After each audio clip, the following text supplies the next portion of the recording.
Assalamualaikum warahmatullahi wabarakatuh. Kembali lagi bersama saya Pujiati. Kali ini kita akan membahas tentang konsep serta implementasi manajemen peserta didik di sekolah. Apakah kalian ada yang tahu apa itu manajemen peserta didik?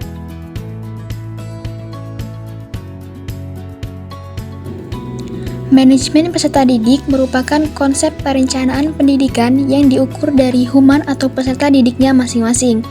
Dalam pelaksanaan berbeda manajemen peserta didik tentunya antara anak SD dengan anak SMP atau SMA. Berikutnya ada ruang lingkup manajemen peserta didik.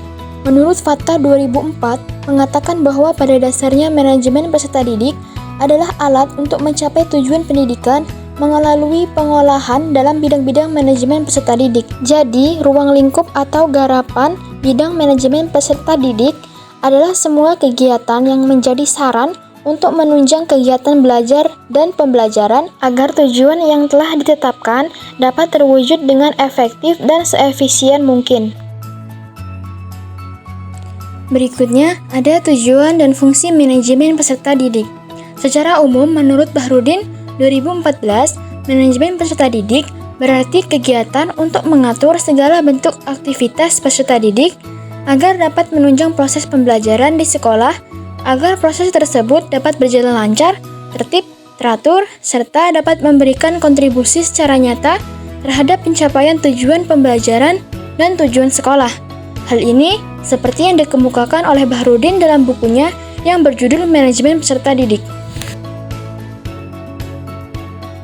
Manajemen peserta didik juga berfungsi sebagai wahana untuk peserta didik dalam mengembangkan diri seoptimal mungkin, baik itu yang berkenaan dengan segi-segi individual, sosial, maupun akademik. Menurut Bahrudin 2014 mengatakan bahwa manajemen peserta didik berfungsi sebagai wahana bagi setiap peserta didik untuk mengembangkan diri semaksimal mungkin yang berkenaan dengan individualitasnya, sosial, aspirasi, kebutuhan, dan segi-segi peserta didik lainnya. Berikutnya ada prinsip manajemen peserta didik. Menurut Depdiknas RI 2007, terdapat serangkaian prinsip dasar dalam manajemen peserta didik, antara lain sebagai berikut. 1. Setiap peserta didik harus diperlakukan sebagai subjek bukan objek, sehingga kedepannya dapat mendorong peran serta dalam setiap perencanaan dan pengambilan keputusan untuk mereka.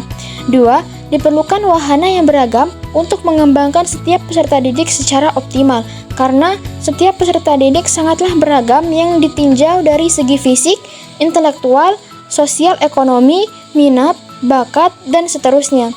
Yang ketiga, ketika setiap peserta didik menyenangi apa yang mereka kerjakan, maka secara tidak langsung akan memotivasi dirinya sendiri secara otomatis. Dan yang keempat, dalam mengembangkan potensi peserta didik tidak hanya terfokus pada ranah kognitif, tapi juga ranah afektif dan psikomotorik, bahkan metakognitif. Yang berikutnya, prinsip manajemen peserta didik menurut Muspawi 2020. Yang pertama, seluruh peserta didik wajib diperlakukan sebagai subjek, bukan objek, sehingga hal tersebut dapat mendorong peran serta peserta didik dalam perencanaan dan pengambilan keputusan. Yang kedua, dalam menjalankan manajemen peserta didik, dibutuhkan wahana yang bervariatif dalam mengembangkan setiap peserta didik secara maksimal. Hal tersebut dikarenakan setiap peserta didik pasti memiliki perbedaan baik itu dari segi fisik, latar belakang sosial, ekonomi, intelektual, minat, bakat, dan lain sebagainya. Yang ketiga, pada saat peserta didik menyukai kegiatan-kegiatan yang mereka lakukan, maka secara tidak langsung akan dapat memotivasi mereka secara otomatis. Dan yang terakhir, janganlah hanya berfokus pada ranah kognitif dalam mengembangkan potensi yang ada pada peserta didik. Akan tetapi, ranah afektif, psikomotorik, dan juga metakognitif peserta didik juga haruslah dikembangkan. Yang berikutnya, ada prosedur manajemen peserta didik. Yang pertama yaitu analisis kebutuhan peserta didik. Yang kedua, menyusun program kegiatan peserta didik. Yang ketiga, rekrutmen peserta didik. Yang keempat, seleksi peserta didik. Yang kelima, orientasi. Yang keenam, pengembangan peserta didik. Yang ketujuh, evaluasi peserta didik. Dan yang terakhir, mutasi peserta didik. Berikutnya yaitu model manajemen peserta didik di sekolah. Manajemen peserta didik di sekolah adalah proses yang melibatkan pengelolaan semua aspek yang berkaitan dengan peserta didik, dari perencanaan hingga evaluasi untuk mendukung tercapainya tujuan pendidikan. Model manajemen peserta didik bertujuan menciptakan lingkungan yang mendukung pengembangan akademis, sosial, dan emosi peserta didik. Secara umum, ada beberapa model atau pendekatan yang sering diterapkan dalam manajemen peserta didik di sekolah. Yang pertama, ada model manajemen peserta didik berbasis kompetensi. Yang kedua, model manajemen peserta didik berbasis partisipasi. Yang ketiga, model manajemen peserta didik holistik. Yang keempat, model manajemen peserta didik berbasis teknologi.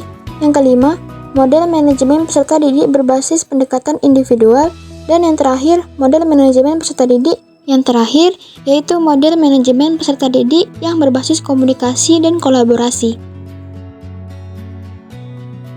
Itulah tadi video pembelajaran kali ini. Terima kasih. Sampai jumpa lagi. Wassalamualaikum warahmatullahi wabarakatuh.